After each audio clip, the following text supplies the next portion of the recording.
I did my measurement, to be honest. I did my measurement, they made it have 55. I won't pay it. Yeah. Sure, that's what I'm saying. You're not sure size this. Oh, that's funny. I read him some. I'm Alan. Cute. Nice to meet you. You know, they, very well. I'll fight for it. Yeah, he's great. Are you a Western? Wow. Yes. That's why. Whatever works for you. That's gonna get my head around this. Do it whatever you get. Perfect. Nice. Brad. I work this, well, I mean. Every 950 bucks. Yeah, let's see, yeah, he's got out there. Oh. We just did, nationwide.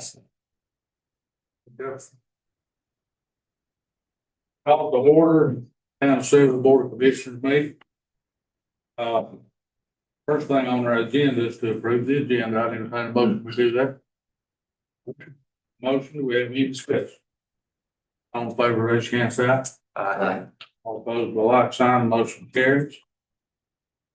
Also need to have a motion to approve the consent agenda. Have a motion, do we have any discussion? All in favor, raise your hand, say aye. Aye. All opposed, by like sign, motion carries. Do we have anyone signed up for public comment? No. Well, moving on to reports, starts with me. And I've got one thing that I've been discussing, Jake and I have discussed this for a year. And Jake feels like he needs board approval to do this, so I'd like to, as part of my report, I'd like to ask the board's permission to add to the agenda for our next meeting to discuss and possibly vote on, getting an estimate and trying to put up a little small piece of guardrail and switchback curve on top of Kings Mountain, a dangerous spot. So if everybody's in agreement to put that on the agenda for our next meeting, I'd like to do that.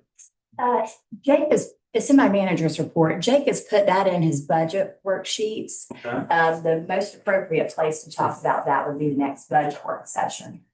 Okay. If that needs discussion. Okay, I just want to try to get the board approval if you need, feel like you need that. I think I'm a little bit ahead. Good, okay.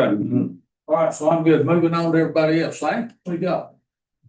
Yeah, thank you. Good morning, everyone. I'd briefly like to thank, the staff and volunteers with the Red Cross and the Blood Connection, along with the many residents, who donated blood this week. I was out there and there was a line, which is amazing. I know in moments when, many folks can feel overwhelmed and unsure about how to help, I think giving blood is one of those simple, powerful acts to support others. It's a small act of service. It makes a real difference in people's lives. And just want to thank everybody. Secondly, I'd like to recognize the Jackson County Education Foundation and all those volunteers, who have organized the upcoming prom fundraiser.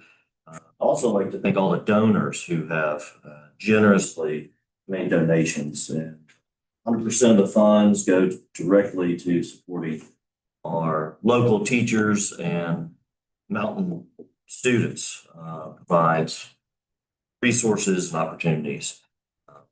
And so important to the future of our community here. Just like to thank you. That's it. Right? Yeah, thank you. I want to give a couple quick updates. First, on the Jackson County Public Library, which I serve on the board for. We missed our recently scheduled meeting due to a medical procedure that's scheduled for Tracy Fitzmaurice, the director. And it's unknown whether that meeting will even be rescheduled. And it's looking like that board, there's a chance it'll cease to exist in its current form. I think everyone knows that the library is going through a transformation. So that's the update, is that I'm not sure that the board that I'm serving on will even exist shortly, and we did not have our most recent meeting. I'm not sure it'll be rescheduled.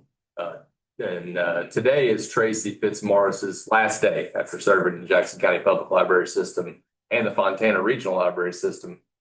Well, not as long with Fontana, but 30 years overall. And I want to express my thanks to her. She's been extremely dedicated, skilled, knowledgeable, and I believe we're gonna miss having Tracy in our library system, and she deserves a lot of thanks from us in the community. And I'll do my best to update as I can what the future of the board is that I currently serve on, and the library system in general. Hopefully everyone's following that somewhat, and there's not a lot to report right now that I don't think most people already know. So that's about it for that one. And then Mountain Projects, I serve on that board as well, and we had our board of directors meeting a couple weeks ago. That's an amazing organization. If you're not familiar with it, I strongly encourage you to just to learn more. One of the best ways to do that is to visit their website, which is mountainprojects.org. It's a well updated site that does a good job of highlighting current initiatives and projects they're working on, and it does a good job of highlighting the breadth of that organization, which I've learned even some since I've gotten on the board. I've known about that organization basically my whole life, and known that it did several good things. But when it comes to food, housing, childcare, transportation, I don't know of another organization that's doing more, another singular organization that's doing more in all those areas. If you know of someone in need in the community in those areas, it's a great first start. If they can't help you directly, they can find out who can. But in many cases, they actually have the resources to provide support in those areas. So it's an amazing staff. It's a well-run organization. It's a great board that I serve on there, and just encourage you to learn more about that organization, because there's a lot of good being done, and there are ways for you to take part in that as well. That's it. That board has, and its director has done an outstanding job for many years. No doubt. Lady that ran that before did an outstanding job, and it's my understanding that Cy Simmons has taken off in her legacy and done very well too. Big shoes to fill, and so I was doing a great job. Yeah. Go.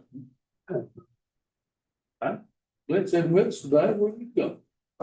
So I received an email a few days ago, and I wanted to bring this to the attention of some people that might not know that it's happening. But the community care team is opening it's the grand opening of the Sunrise Jackson County Recovery Community Center. Their grand opening is going to be on March 11th. The space is located above Blue Ridge Bootleg, and it's a collaborative effort to create a welcoming, recovery-friendly space where individuals and families can find support. So if anybody knows anybody out there who is in recovery or needs help or assistance, or families or anything like that, there's a new facility that's opening, and it's right there in downtown. So that'll be on March 11th. Looks like from 11 to 2, they're welcoming people with snacks and stuff like that. So nowhere else in the community. Thank you. All right, our manager's report. Good morning. So the Jackson County TDA and the county commissioners approved our grant application for $341,322 to match the part of grant. Those funds were approved last week at the commissioners meeting, so we're excited about that. The town received a notice to proceed for the recreational trails program. The contractor has started, and the work is expected to take 40 days. Departmental budget worksheets were due the 13th. Our next budget work session is after the March 26th morning meeting, following the regular meeting. You've got the TWASA annual meeting on your calendar for March the 3rd, and the county's joint meeting with the municipalities March the 10th at 6. Thank you all for planning to attend both of those. Application period for a police chief is closed, and I'm in the process of reviewing candidates' applications. Our FEMA public assistance application is still pending review under the environmental and historic preservation section. This portion usually takes several weeks, but because of the government shutdown, that's going to take longer. geotechnical firm S&ME completed their borings the week of the 13th, and the soil samples have been sent to the lab. So that's our Scotts Creek progress. That's all I have this morning. Public Works. Good morning, everybody. Just gonna give you some project updates. Poteet Park is on schedule still. Hoping to be well ahead of our Green Up the Mountains deadline for that. Rough frame and plumbing and electrical work has all been completed. Fixtures and door frames are on site. And fencing upgrades have been completed. I'm super pleased with how that project is progressing. Piggybacking off what Paige was telling you guys about the Scotts Creek retaining wall project. The only thing I have to add to that is the tree removal is scheduled for next week. So that'll be kind of the first step of actually anything physically being done on that project. But we're gonna get out ahead of the bat moratorium. That one, so. RTP work, those guys have been in there since the very second that notice to proceed was done. They're hoping to be out of here by early spring. Fish Creek Dam, Paige and Chief Beck and I met with S&ME on site up there a couple of weeks ago. That was a super productive meeting. They're working right now to get us a report detailing details on what it's gonna cost us to either repair or breach and decommission that dam. So stay with us on that one for updates. The assault on Black Rock is March the 21st this year. Crew will be in there a couple different times between now and then, making sure that trail is clear. And Vance Street Municipal Drive will be resurfaced just as soon as the weather allows. That'll be from roughly in front of the fire department out to Grindstaff Cove. We'll get a level and do fresh cap of asphalt on that. That'd be great. Any questions? Good, thank you, Jerry. Thanks, sir. Police report. Good morning. Since our last report, we logged 773 police actions with dispatch. Breakdown of that, 146 traffic stops. We investigated 34 traffic crashes, conducted speed enforcement in the school zone 26 times, 76 follow-up investigations, 66 park checks, and then we checked on 29 suspicious persons and vehicles. We had 9 felony arrests on 30 charges, 15 misdemeanor arrests on 28 charges. So that's kind of our stats for the last month. Some staff updates. Lieutenant Amy Sumner completed the Supervisor Leadership Institute with FBI LEADA. It's a series of 3 leadership classes. You get the Trilogy Award after you've completed all 3. Chief and I both have the Trilogy Award. So the goal is to get her through it before the end of the year. Detective Chris Cobb was awarded his advanced law enforcement certificate at the last training and standards meeting a couple of weeks ago. So he'll be our, I think, 6th officer with that. That's kind of the peak of our certification level for law enforcement in the state. And then we recently rolled out last Friday, Axon AI Assistant, which is integrated into our body cameras. And so what that does is it gives us the ability to translate 76 languages currently in real time through our body cameras in the field. And it also gives us another ability to ask important questions. One of the things they demoed was like a hazmat scene. Rather than go back to the car, flip through our book that we've got for a hazmat placard, we can ask our body camera and it will tell us what that placard is and any evacuation periods, distances. So good software that we're excited to have and start using. Any questions? Good. Thank you. All right. Fire department. Morning. I really don't have much to talk about this month. We done all that last month, but we've had we're up to 219 calls so far this year, so that's a little ahead of last year. Considering we're only 2 months in, so we've been busy. That's really about all I had to say this morning. Unless y'all have any questions or anything. I think I'm good. Thank you, Mike. Thanks. Do we have a main street report today? Yes, we do. Bernadette submitted this. She's off. Last Thursday, we hosted We Speak in conjunction with the Mountain West Partnership and all the county economic development partners. Businesses shared stories about how the partners helped them with issues like funding, workforce development, business strategies, marketing, and more. Bernadette thanks Commissioner Waldrop for attending and sharing about Ward's apprentice program. Greening Up the Mountains vendor slots are full now. We have roughly 168 vendors. Volunteers are needed to make the festival a success. So if you know anybody that would like to volunteer, please have them sign up at bringingupthemountains.com. We much appreciate it, and they'll receive a free t-shirt. The festival is Saturday, April the 25th from 10 to 4. Bernadette attended WCU's College of Business Accreditation peer review meeting, which occurs every 6 years. She and other board members shared how the community and university partner to help local businesses and entrepreneurs and involve the community with students on campus. She also attended Jackson County's Southwestern NC Home Consortium stakeholder update, representing the town and providing input on the county housing plan. And she has a handout I've got for you with Jackson County housing statistics. After the plan is approved by HUD in June, you all will receive a final report. Can I add a little bit to that We Speak event? I should have put that in my commissioner's report. Thank you for the reminder. That event that Bernadette and some other organizations helped put on, there was 120 people there on a Tuesday morning in February to talk about business development in Jackson County. And there was my understanding is there's only a couple of weeks of organization that went into that. And I joked with Bernadette that it's hard to get mountain folk to come to their own birthday party in February if you don't give them a month's notice. To see 120 people on a Tuesday morning getting together to talk about business was a real sign to me that we have an invigorated business community that I think is quite different than it was 15 years ago.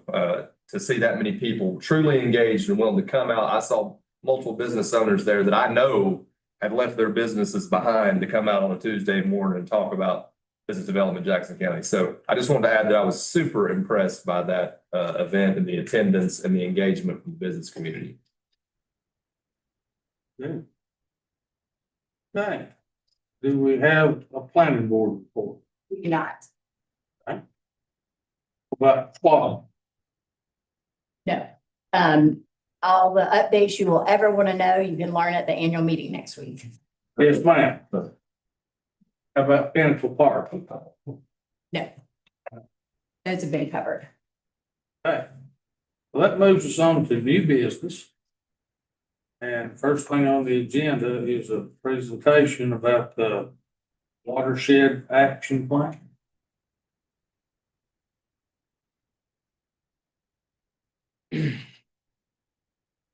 Hello, everybody. I am Katie Price, and I am currently the executive director of the Watershed Association, about to be the Watershed Science Director.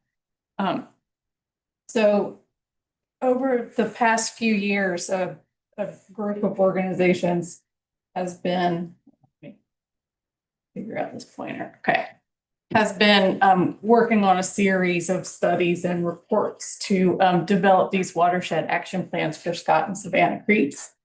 And so this builds on a watershed action plan for Scott Creek that this commission approved, I think 11 years ago now.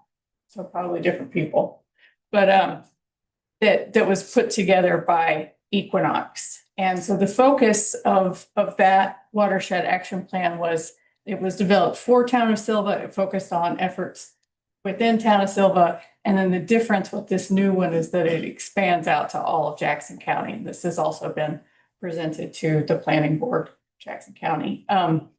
And so I've kept Savannah Creek in here, even though it's not in Town of Sylva, just so you can kind of see it as a point of comparison, but I'll definitely emphasize the findings of Scott Creek in this presentation.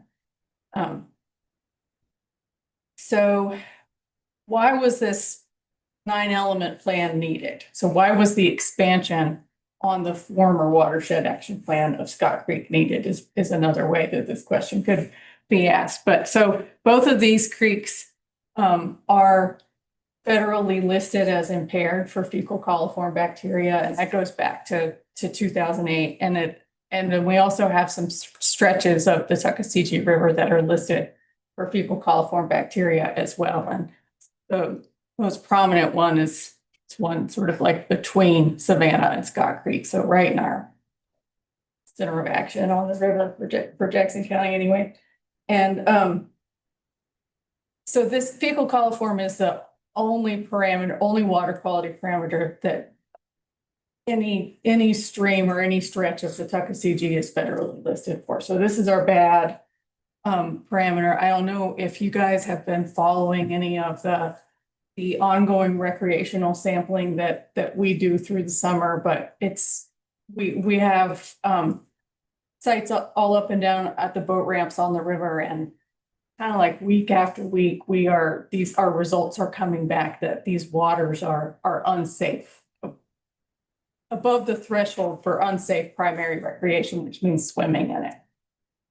Obviously, people aren't getting sick right and left. When that threshold is not a regulatory threshold, it's a recommendation by EPA, and it is kind of set to protect the most vulnerable people, so children and immune deficient people and that kind of thing. So, but it's still troubling. You know, we've got this we've got a ton of conservation land in this watershed.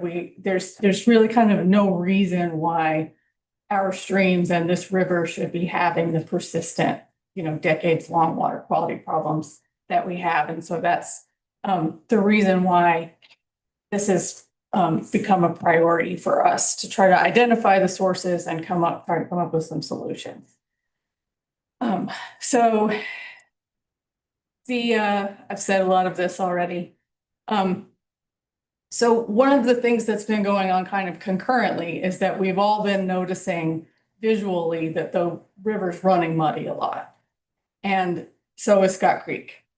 And this isn't a coincidence. So there's constantly more and more science coming out showing that once the bacteria get into the river, there's a lot of fine sediment in the river, then it can set up shop in there and reproduce. And so then when high flows come in, and that's not just rainfall, that's also the recreational releases, right? So we have high flows on purpose that stir up that sediment and bring the bacteria back into the water column. So this presentation, this watershed action plan focuses on Scott Creek, but kind of talking about the whole Tuckasegee in general, just while we're on the subject, because these problems do affect not only Scott and Savannah Creek, but the river as well.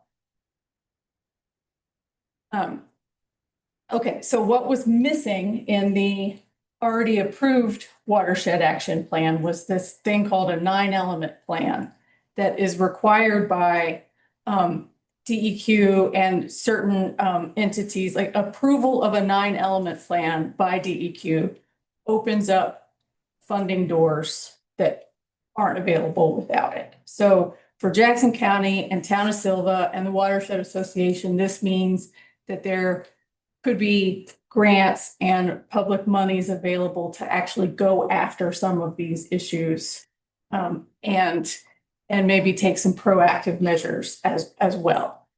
So that's something to be thinking about in your own grant seeking, that we now maybe have some options to do some extra erosion and sediment control, some extra, green stormwater infrastructure, think about going, the new highway, there's the potential here to do some really cool stuff and have costs offset by some public programs. One of the things we know about stormwater and erosion and sediment getting in the river and bacteria in the river is that it tends to be linked to land use.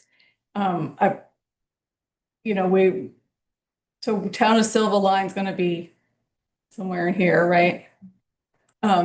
So most of your impervious surface that's in Scott Creek, there is quite a bit above Town of Sylva line, but most of it is inside the Town of Sylva and moving into Dillsboro. So this is an important consideration that we do have kind of a shift in the hydrology because of the different land use as we move from outside Town of Sylva to inside Town of Sylva. And a lot of times with bacteria, people want to point fingers at agriculture. They think, oh, we got cows in a stream, that's where it's coming from. And there is some truth to that, but if you look at the land use percentages here, we don't have a lot of agriculture. Not all of this agriculture is even livestock associated or involves manure spreading or anything like that. So while we need to be taking advantage of programs to implement best management practices on our agricultural lands, we need to be keeping livestock out of the stream. I'm not trying to totally dismiss that. I don't think personally that it's our biggest issue, and some of the data I'll show back that up. So the first component of this was what's called a 205J grant to collect fecal coliform data. And just to clarify some terms, E. coli is a type of fecal coliform bacteria. E. coli more specifically is what's the more modern metric used to evaluate human risk, because it's like the best correlate to actual human illness and that kind of thing. But the old standard was fecal coliform, which is a whole category of bacteria. And state of North Carolina still uses fecal coliform as its regulatory parameter, while every state around us has moved to E. coli, and North Carolina is moving to E. coli as well. So we're kind of using them interchangeably here. And so we conducted some sampling at 10 sites within Scott Creek that on multiple occasions. And I'm going to skip that and come back to it. And then part of that study identified the actual source of the bacteria using genetic methods. And so if we focus on Scott Creek down here and tributaries to Scott Creek, there is definitely some livestock. And it should be noted that hog is not one of the things that they tested for, but we almost certainly have a little bit of swine, at least on one of these streams right here. But notice that in terms of the primary source, more than half the time, human is actually the highest contributor. And then secondary in Scott is dog. So our sort of urban, suburban activities on the landscape are what appear to be putting this bacteria into Scott Creek as opposed to foreign or at agriculture. So there is sign of agriculture there. A different program that I've already mentioned is this Western North Carolina Recreational Waters Monitoring Program. So this is the DEQ name for it. In shorthand, a lot of us just call it Swim Guide, because swimguide.org is the website where the results are publicly available. But this is a program where water goes out each week between April and August, and samples at a number of locations, and one of them is Scott Creek at Dillsboro Park. So the results from 2023, 24, and 25 are all here, and everything that's in blue is above the swimming recommendation, so the primary recreation threshold, and everything that's in orange is above the recommendation for secondary recreation, which is tubing, fishing, paddling, anything where you might be splashing the water on your face. And so year after year in this sampling period, we have far more exceedances of primary recreation than times when it's not above that threshold. And then we also have consistent occurrences of the very high levels, and the very high levels are typically linked to big rainfall events. What is the acronym for the unit MPN per 100 mils? What is that? Most probable number. Okay. It's like a visual count. Here they are prepping the samples at DEQ. They culture the samples, and then they prep the samples, and then they culture them for 24 hours, and then they visually count colonies growing. And so that's the unit that So the data indicates that since 2023, the problem's getting significantly worse, or are there timing factors when the samples too? Because I heard something about higher flows. I guess I'm just trying to get a beat on. Yeah, that's a really good question. So 2023 and 2024, our sampling day of the week was Wednesday. And then this year we moved it, or 2025, we moved it to Tuesday. Tuesday is a rec release day. And so I can't say with certainty that it's not just higher all around in 2025 because every flow we sampled was elevated with the rec release. So I have a couple of questions. How much of this is attributed to old failing septic systems and that sort of thing? Is that the worst problem? That's our assumption. Right. And I have here's a map of, so the orange blob is the Tuasa sewer footprint. Right. And all the little crosses are known septic tanks. And so how much of those areas, obviously, virtually all of them are outside the city limits. Yeah, there's a surprising number and there's a surprising amount of overlap, I thought, a surprising amount of septic tanks inside the Tuasa service area. And with Tuasa, in city limits covered pretty well. Yeah, and so I don't know, Number of septic tanks is getting less and less. less and less. Yeah, I don't know how many of these dots or crosses can maybe be taken away at this And point. my other question is, I know that everybody knows that global warming is causing our weather to change. We don't get a normal rain anymore. It either falls a flood or nothing. Right. And is that affecting these samples? And is that affecting the amount of erosion more so than people doing proper erosion control? Or are we just getting bigger storms? I think it's a yes, and I think, we are getting more intense rainfall more frequently, but most of the erosion and sediment control BMPs are designed to capture, a pretty large event. If they're properly installed and properly maintained, they're going to capture a pretty large event. Will they protect against something Helene sized? No, but yes, all of the above. But yeah, I think we are definitely getting more erosion during those more intense rainfalls. And then you also get more of that stirring up of the bed sediment where the bacteria are living.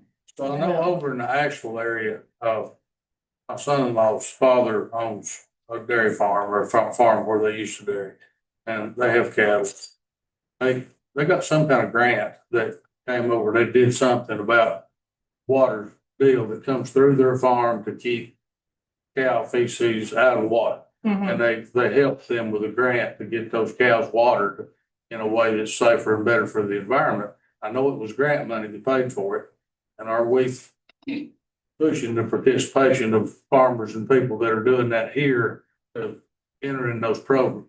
Yes, and those programs do exist. And I've got co-authors on this report here that can help me with some of these questions. I won't point the laser at them as I'm intending to. But Ken and Eric both been they're the ones that started this research in the first place.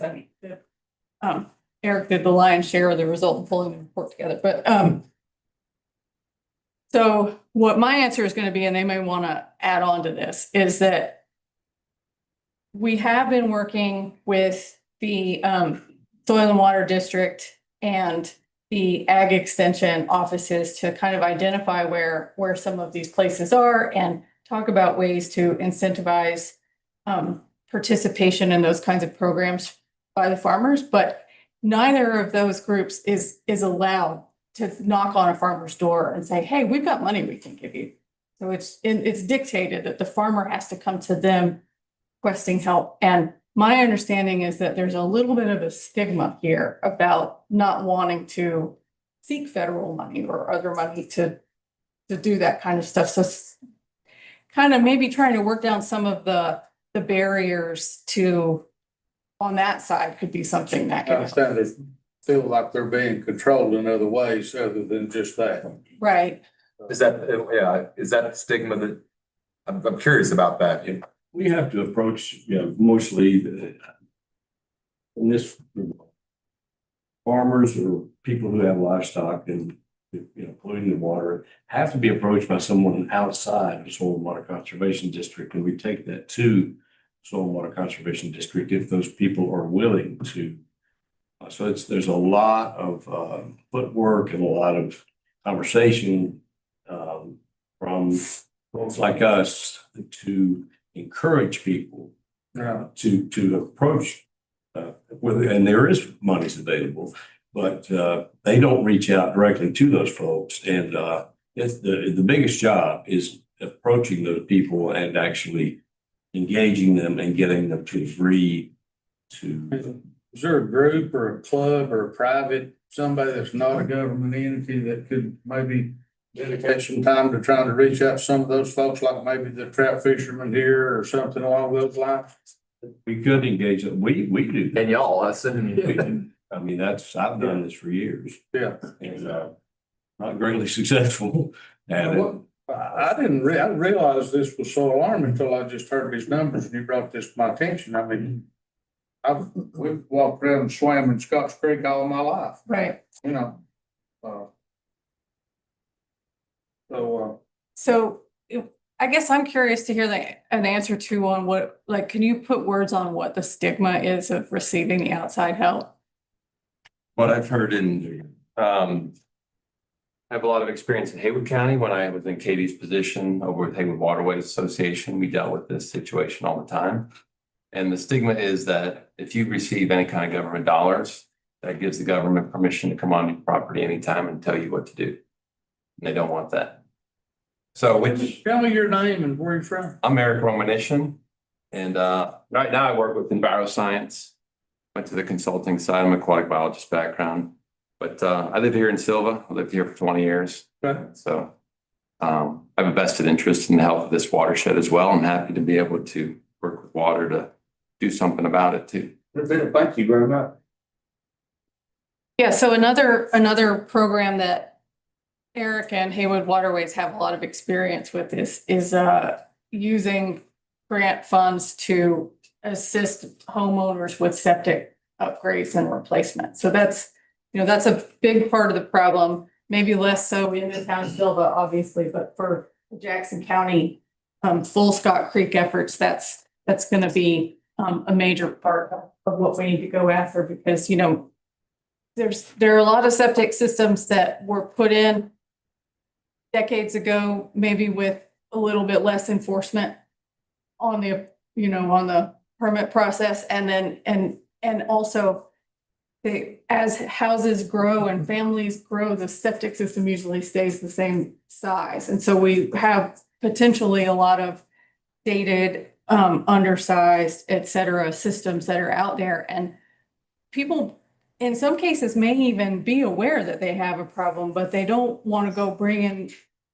public health department attention onto themselves because it costs like $10,000 to replace a septic tank. But there are monies, there are programs to help residents with this. And so that's kind of our next step. But getting through this, the 205J data collection period and the watershed action plan development were the kind of like the two steps that had to happen before we can get to that next step of actually trying to remediate some of these issues. The septics. We're aware that, if you go to the health department, which I just did for a job I'm doing on Fisher Creek, get a permit for a septic system. They recommend that you pump your tank every 15 years or so. That's a poster they have on the wall, but we're patently aware that that really doesn't work. That's not often enough. And folks need to be encouraged, if not new systems that maybe should be required, that you pump your tank every 5 years, because a full tank tends to fail, and that, it overflows and the system can't handle that. And that's where oftentimes this happens. There's something else the health department, I think, should be encouraged when they're giving permits to put in septic tanks, is making sure there's good access to pump them out. Some of them are covered. People will buy a house and they don't even know where it's at. Yeah, I agree. Have to dig up the whole yard to try to find it. you know, when you do have a problem.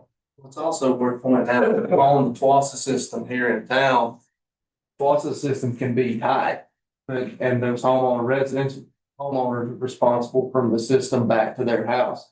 So failures between their home and the system could be prevalent as well. You see that? They are. And, you know, there's a whole nother subject that's been one of the issues in these mountains for many thousands of years, I guess, but the ground we have here is not great percolating ground to begin with. Right. So, I mean, systems that we put in as best they can be put in around here still do not function at 100% of percolation. You know, and they never have. You know how many, as far as people that are getting sick from this, are there any statistics? That's not something that I've tried to track down. That's a good question. Like actual documented occurrences. I don't know if those are logged in a way that we would be able, but it's a good question for us to be asking. Some of these folks. Difficult to establish correlation though. Yeah. Yeah. If you had some numbers like that, it might be a way to get some kind of huge government grant money to try to build up for a bunch of this stuff, see if you can make an impact, you know.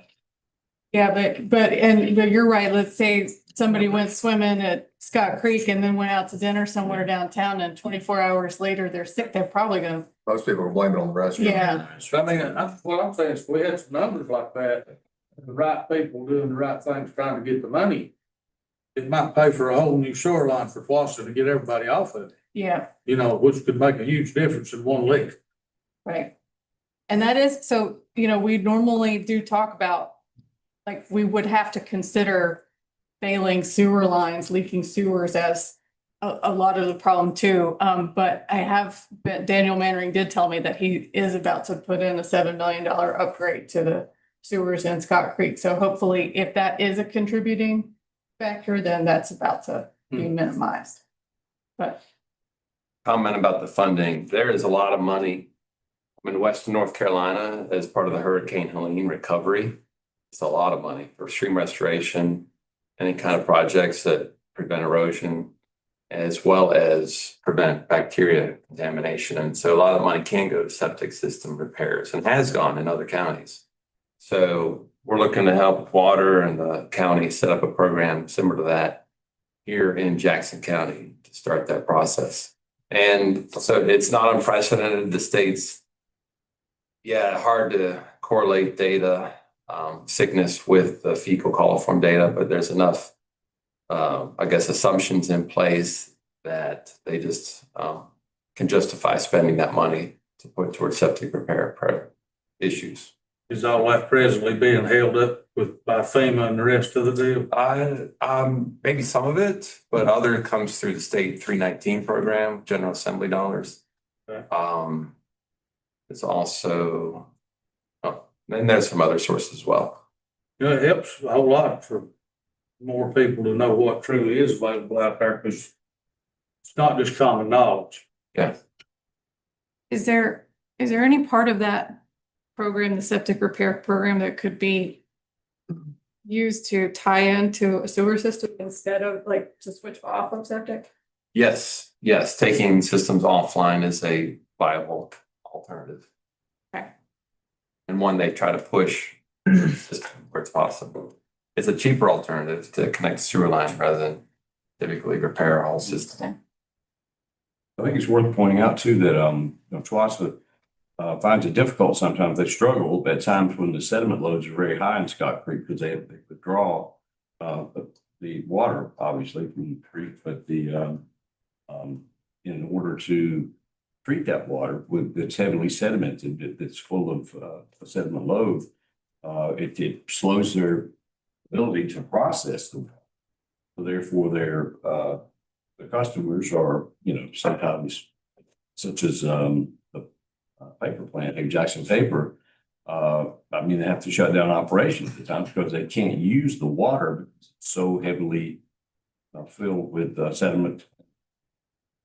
even homes during the lean and other storms have been, we've been told not to use the water for some period. And that's for the same reason, right? It's just Right. volume, they can't treat the volume of water that's being sent their way is what I understand. Precisely.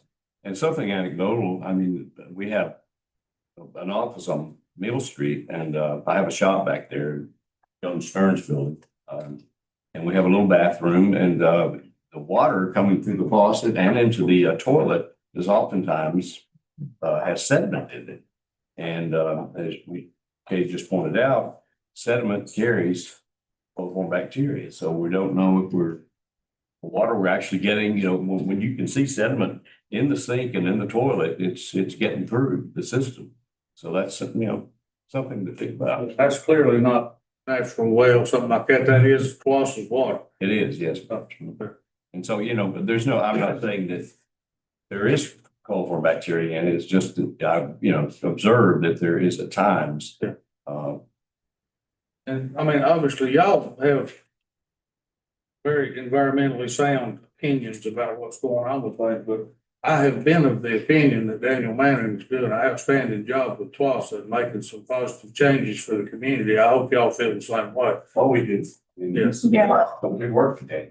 Yeah, we just kicked off a project so we're going out once a month and grabbing samples that are analyzed for turbidity and sediment, but Right.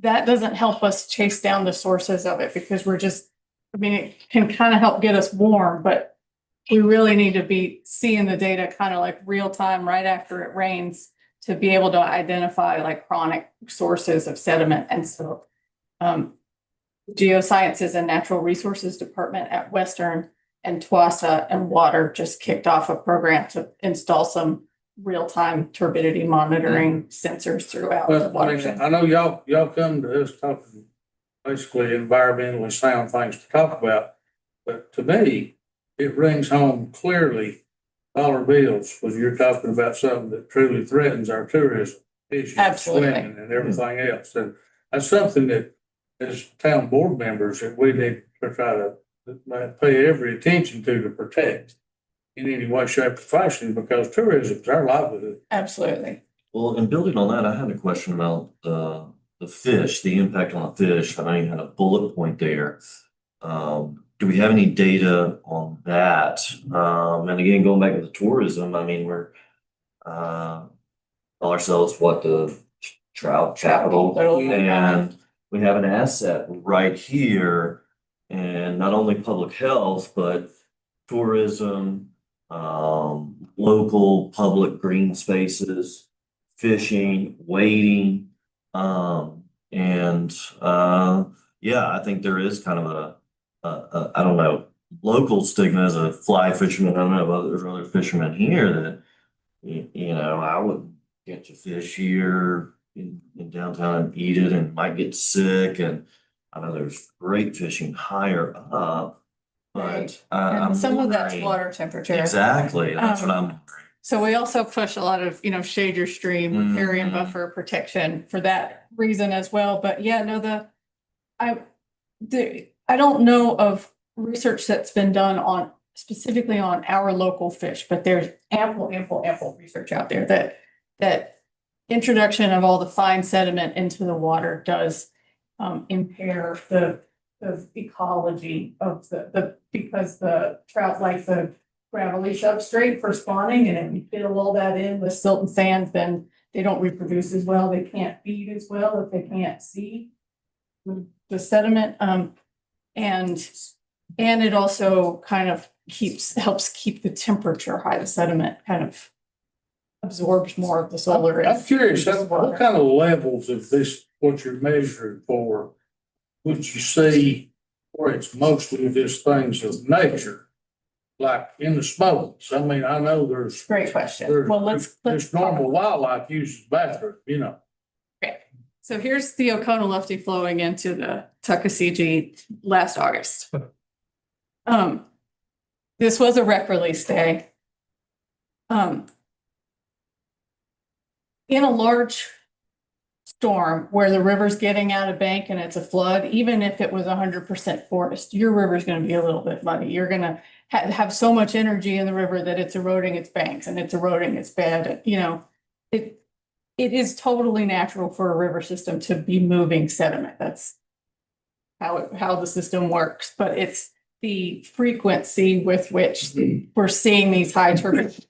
And the fact that it's happening at kind of lower rainfall levels than where you'd see high turbidity in a more natural environment. That's really the problem. The ecology is adapted to deal with occasional big floods with high turbidity, but it's not adapted to deal with a chronic problem.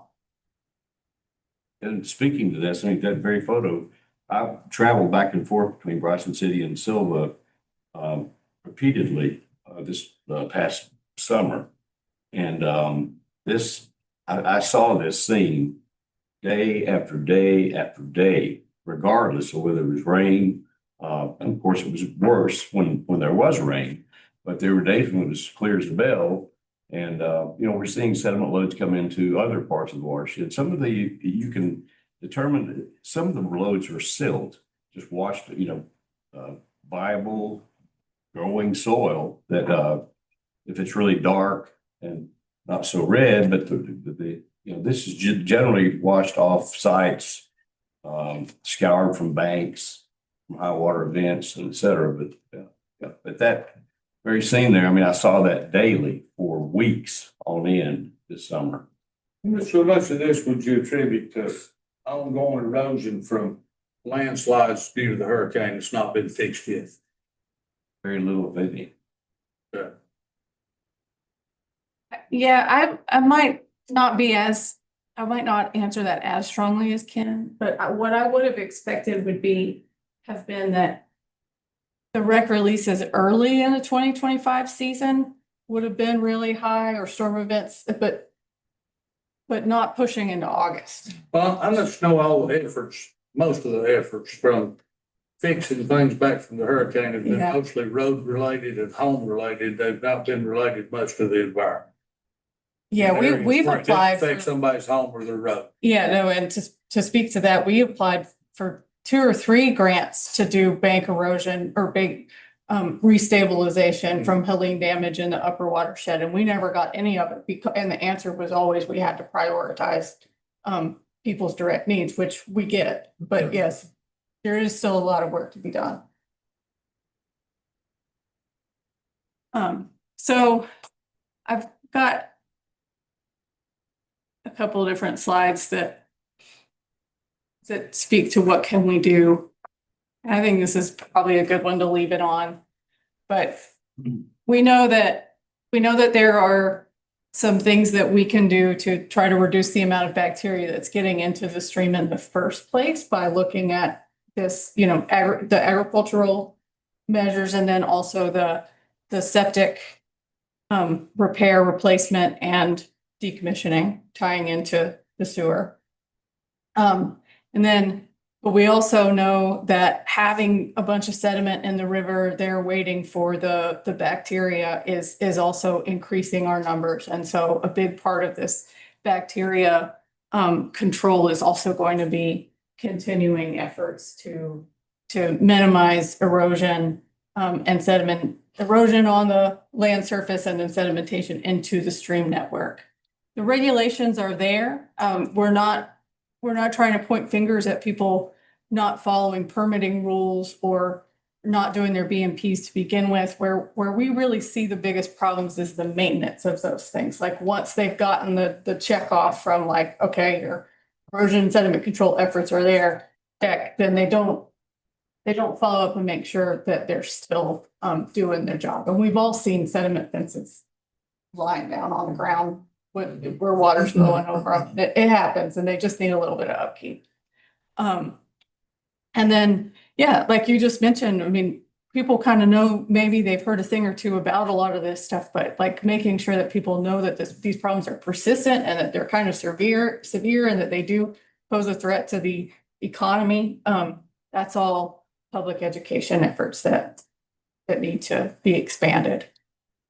And that's probably something that the having the 9-element plan in place can help us probably go after some public education, community outreach kind of dollars as well. You talk about the old erosion control and maintaining it and all that stuff.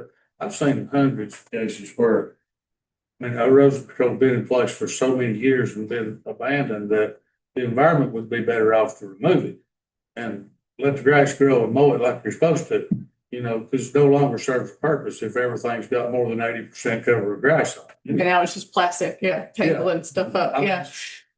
The best thing for us to do away with it at some point, you know, that's why they call it temporary erosion control. And one of the things that happens there too, just as a point, is during construction, you're given a certain amount of time to cover, you know, a piece of property. Right. I think that needs to be reduced, or that we need to modify those rules somewhat. And the State Department of Environmental Quality feel that they think the same thing. But through the legislature, we can't do that unless there's some changes in the legislative controls on counties to improve their BMPs and such and like. So, you know, you'll have a site that's under construction, and before they get it covered, you have a rain or two rains, and you know we see a lot of that happening too. Oh, yeah. That it leaves the property. Some projects take longer, sometimes it hits rock, it takes longer to, and I could see trying to up the ante on getting things seeded down quicker.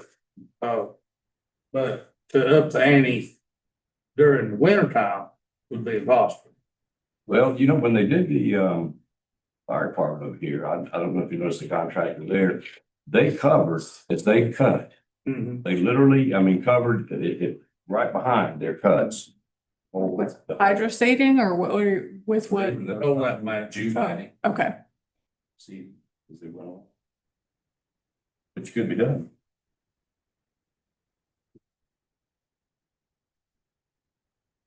Proceed, I'm sorry, I didn't mean. No, I mean, I think we've kind of touched on. Is there something specific you're asking the town board to do? No, we just wanted to make you aware of the fact that this watershed action plan and 9-element plan they're actually still currently under review by DEQ. Once we get that back, we'll make any modifications that are needed, but we just wanted to let you know that this does open the door to some additional funding that can be used for public education, septic repair, septic tie-in, all things that affect the town, and the town might want to either partner with us or however it could work. That we're going to have some increasing options to try to remediate some of these problems. And then, we wanted to kind of paint the picture of this relationship between the bacteria and the sediment, because that's not always immediately obvious. That is there anything else that you wanted them to take away? I'll just say that in the part of the original plan created by Equinox, there was a list of stormwater control measures that they recommend be implemented within the town, similar to the Bridge Park project over here. And so those were attached to this 9-element plan. And so when this plan is approved, then it also approves folks like water or the town going after grant money to implement either those specific projects or any new ones that might be developed in the future. So there are projects that were identified that have not been completed that might be eligible for funding after the 9. Correct. Okay. How do we get more information about those? Yes. So the 2019 funding, they're released that opportunity comes every spring. The request for proposals was just released here recently. Those are due beginning in May. There's the North Carolina Land and Water Fund. Those applications are due March 1st, so a little bit too late on that one, but they do it annually. And they do have a special fund just for stormwater.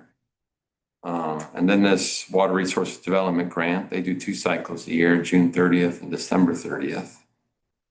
So those are the 3 big ones from North Carolina that these projects would fit under. But there's also various other sources, Duke Energy, Tennessee Valley Authority, could have funding pots available. Your groups actually have grant writers that are studying this up? Mine doesn't. We are in the process of hiring interviewing for a new ED that we're hoping is going to be a good grant seeker. That'd be a good move. Yeah, They can hire me. I've written over. It's hard for us, it's hard for us to Please know, apply. We couldn't have done this without Eric. Yeah. it's hard for us to know how to try to make those things fit together, but obviously, I think from being environmentally sound all the way into being self-guarders of our way of life here financially, I think you'll find this board willing to support y'all in some way, shape, or fashion, you know. Yeah, I'm hearing it here too. I just don't think, I was speaking for myself and saying I wouldn't know how to actually enact anything without your guidance. I mean, because you got. We're here for that. Yeah, that's great. I mean, I think we all knew that, but getting some more information, realizing that the town could actually play a role in it, maybe directly on, you know, I think immediately at Scott Creek here in town. That's an area that we could directly impact, but we need some dots connected, as you can see from these questions. Is there a We could timeline? maybe even help look at some of the grant writing or something, you know. Maybe one of the first steps we can do is pull together a list of those funding opportunities and get it emailed to you That'd be great. and start that conversation. Is there a timeline for the 9-element plan to be approved and we would get a copy of that and? I think DEQ's maybe just become overdue on what they originally said, so we're not quite to nudging them yet, but we're almost there, so hopefully soon. Yeah. It was sent. I actually know of a man that, remain nameless for now because I haven't really discussed this with him in several years, but he is an attorney that writes grants for a living. He grew up here, he loves this town, and he's volunteered to help some for free. So just so you know, there's a Okay. piece of information out there like that that I might could reach out to. Okay. Sounds great. Thank you. Eric, you were about to say something. Yeah, I was about to say. What was I about to say? I think it was about the timeline for when it was Oh, submitted and yes. approval. Yes, we sent it to the state on January 16th. So actually, should hear pretty soon. What do you anticipate? I mean, not to. They'll have comments, but the plan was modeled after previous accepted watershed action plans. So Ultimately, you believe it'll be approved? Yes. Okay, that was what. Sorry, if that was too, that was inappropriate, you know, I don't mean to apply any pressure there. I'm just curious what your expectation is, because that sounds promising. It sounds like kind of a pivotal point in the whole thing. Absolutely. I'm hearing, right? Yeah. The state wants the plans created. They're gonna do everything they can to make it happen. I hope so. So they're gonna work with water and the town and everyone to just adjust it to whatever the state needs, to be able to justify future grants. The state grantors are very fond of water and area. Well, I can see why. That's amazing data you guys have collected and compiled and considered. Thank you. And we had a public water quality forum the other night. And one of the things that was discussed was like, just kind of, it would be helpful if more residents and businesses kind of knew that some of these nature-based solutions, green infrastructure type stormwater measurements that promote the water soaking into the ground instead of rushing off the surface and causing erosion problems. It'd be great if we could somehow like normalize those so that people don't just automatically assume it's going to cost more, it's going to be a headache, or, you know. And someone brought up the Highway 107 expansion as maybe a good way to maybe do some showcasing of those kinds of efforts and show the kinds of things that could be done, as opposed to just doing status quo concrete.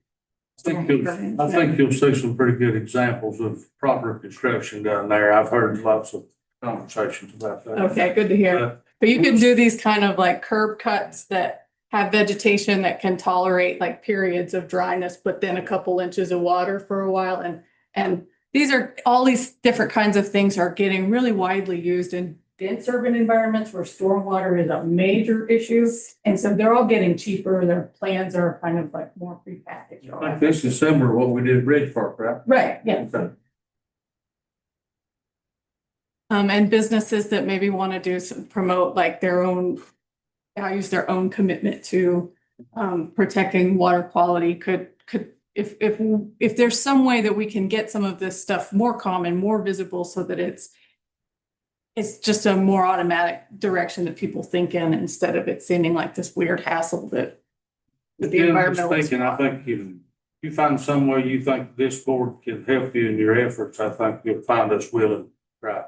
Great, well, thank you so much. Sorry, I went way over my time. Absolutely. Thank you very much for your time. 10 or 15 minutes.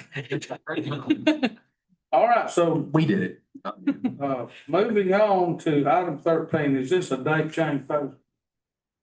If the addendum needs to be approved, thank you. It extends the date to March the 6th at 4, but the board is approving the overall addendum. I entertain a motion that we approve the audit FRP addendum. Have a motion, do we have any discussion? The motion is specifically to authorize the extension and reopening of the audit services RFP deadline to March 6th at 4 p.m. In order to promote competitive participation. We have a motion. Yes. Have any discussion? All in favor, raise your hand, side. All opposed, like sign, motion carried. And we have small business infrastructure grant program resolution. Can somebody explain that a This little is bit? for the Ritz parking lot, for the repair of applying to the Commerce Department. The drainage issue. Yes. I entertain a motion to approve that. Wait, what is the motion? The town is applying to the Commerce Department for the Small Business Infrastructure Grant Program. We're applying for $952,760 to do the repair at the Ritz parking lot. The drainage, Yeah. you know how wet. Oh, yeah, I'm aware of the issue. I just wasn't following Yeah. the motion. So it's to apply for a grant. Yes. Yep. If we don't get the water dealt with, we can't put a stop to the ice in the winter time. Jake, is there already a plan to fix that? Has that been approved? Yeah, the beginning of one. The beginning of one. It'll be funded through this grant, but Right, like the stamp plan said. right. Okay, I just didn't know if previous boards, you went over, hey, there's got a couple of options and this was the best kind of plan to tackle Yes, the this has issue. this is funding for what has been an ongoing issue for Right. years now, so Right. we can fund this without a match, that's you. Yeah, absolutely. I'll make that motion. Okay, so we have a motion. Yeah. Do we have any more discussion? All in favor, raise your hand, side. All opposed by like sign, motion carries. And that moves us on to the very last thing on our agenda is I would entertain a motion that pursuant to General Statute 143-318.11 and 3, to consult with our attorney, and pursuant to GS 143-318.11 personnel town manager evaluation, that we at this time go into closed session. Entertain a motion that we do. Have a motion, do we have any discussion? All in favor, raise your hand, say aye. Aye. All opposed by like sign, and we are now in closed session, so if everyone is excused, please.